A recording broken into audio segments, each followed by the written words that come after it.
Howdy folks, it's your friend Fishing with Dom. Today I'm going to talk to you a little about bottom bouncers and crawler harnesses for walleye.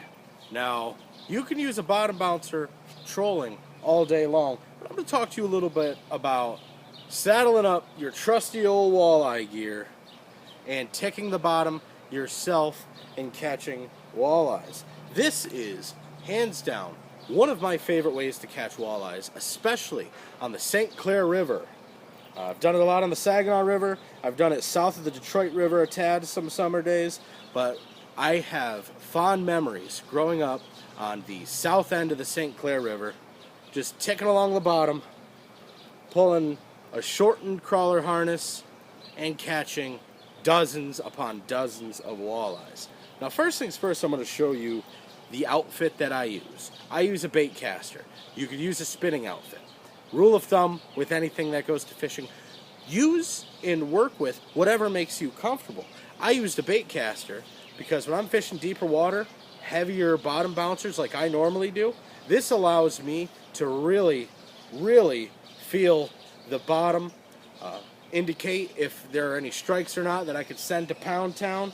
It works for me. I know a lot of people that use their spinning outfits and they catch just as much fish for me. But as far as sensitivity goes, I've got a rod here with an exposed blank. I've got high density fluorocarbon. It's very sensitive stuff. Catches a lot of fish for me. Depending on the weight of your bottom bouncer is dictated by a lot of things. First of all, the current. Is there a current? Adjust it from there. I wish I could give you a magical go-to forte on, if the current's this strong, use this kind of weight.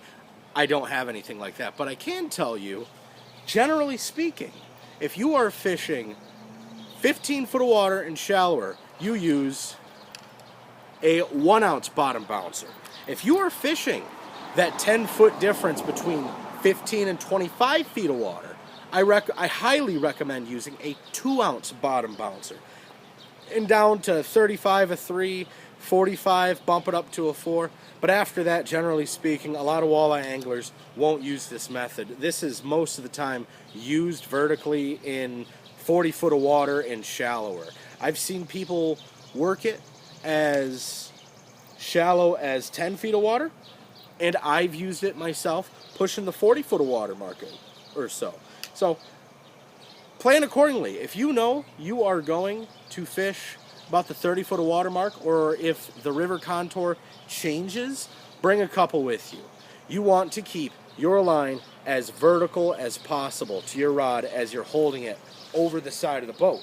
Now, it's never going to be absolutely vertical. There's going to be just a slight angle to it, but as vertical as possible, slight angle, nothing wrong with that. You'll be able to pick up on fish, no problem whatsoever. And some people ask me, I hear how much you talk about drifting, crawler harnesses in these river systems, in these lakes, but I'm always getting hung up with weeds. What's the deal with that? And I always ask them, how long is your crawler harness? And they'll say, well, I don't know, I just took it out of the package. Generally speaking, out of the package, a night crawler harness, a walleye harness, 4 foot long, very long, meant for trolling. It's meant for getting away from the snap weight. It's meant for looking as natural as possible.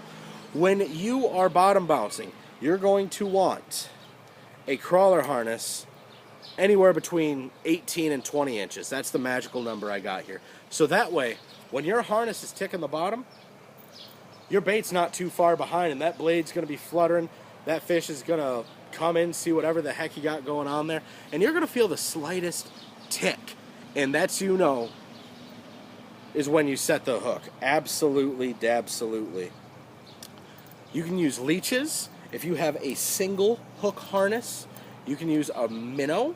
You can use artificial minnows. You can use artificial leeches. You can use real or artificial night crawlers. I've got the 5-inch Berkley Havoc bottom hopper on here for demonstration.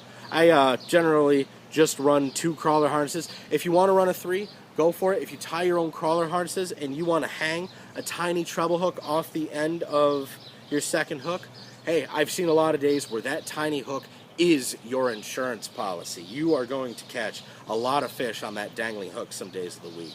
But most of the time, I'm just fishing a regular night crawler or an artificial night crawler on 2 of these size 6 octopus hooks. That goes out to everybody who makes their own crawler harnesses. I use the size 6. I have used a size 4, but generally speaking, I like to keep them smaller. And if you have any crawler harnesses that are out of the package or you troll with them, don't be afraid to give them the old snip snip. Put a barrel swivel or a loop knot onto them and just drag them along. This is an excellent way to catch walleyes when they are deep, when they are fussy, and when a lot of things won't catch walleyes. When you're out there whipping, if you know what whipping is, it's a big deal. I'll do a video on whipping later.